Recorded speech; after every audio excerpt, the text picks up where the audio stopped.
Da Vinci's kitchen chaos.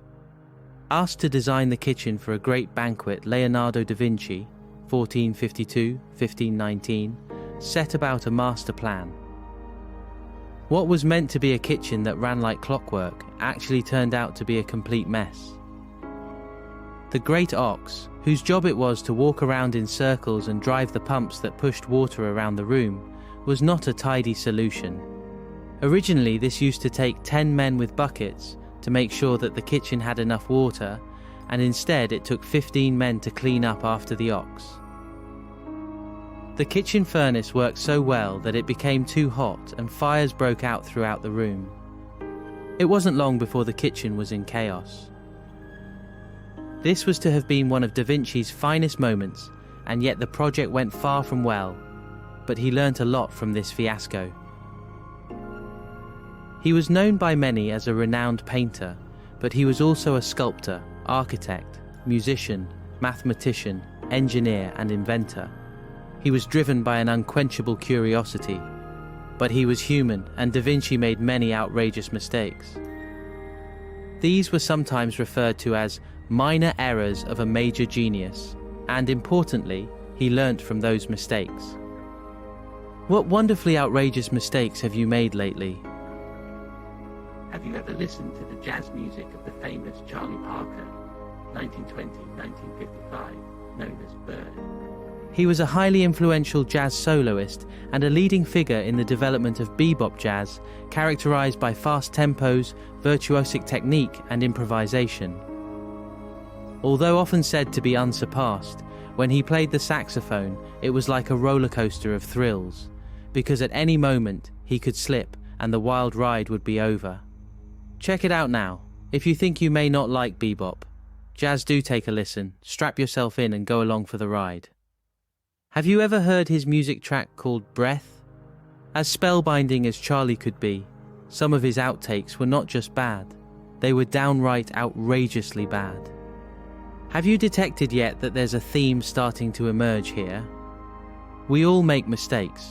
However, it's possible that we may not be making big enough mistakes, not taking risks, and in fact playing it a little too safe.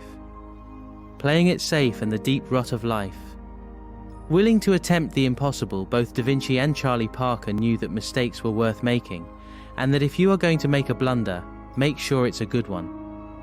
We know that making and recognizing mistakes teaches us lessons, so why don't we want to make more? I have a suspicion that it is partly down to not having big, scary goals. The aim of a wonderful part of our brain called the unconscious mind is to seek out goals. Once a goal is determined, the unconscious mind will follow the direction to take action to make it happen, but it knows that we will need to have certain lessons en route in order to achieve that goal. Inevitably, we don't always like the lessons that confront us, i.e., the mistakes we make, and consequently, we can change our minds partway through to start a new goal. This then is the key to making the right type of mistakes, and more of them. How to make more mistakes? The steps to making more mistakes. Set a goal that scares you. Take action every day. Carry on taking actions and you will make a mistake. Dancing in the street. The dance between success and failure is often closer than we think. You will notice that as you start to make progress with your ambitious goals, your rate of making mistakes is likely to increase. The more determination and resilience you apply at the point of desperation, the faster you will overcome the mistake and achieve your dreams. I have concerns when somebody says, "I only study successful people so that I don't make mistakes." This is somewhat sad because there is no drive to take a risk and push the boundaries. Conversely, consider what would happen if we studied the mistakes of successful people. Do you suspect that this might increase our learning?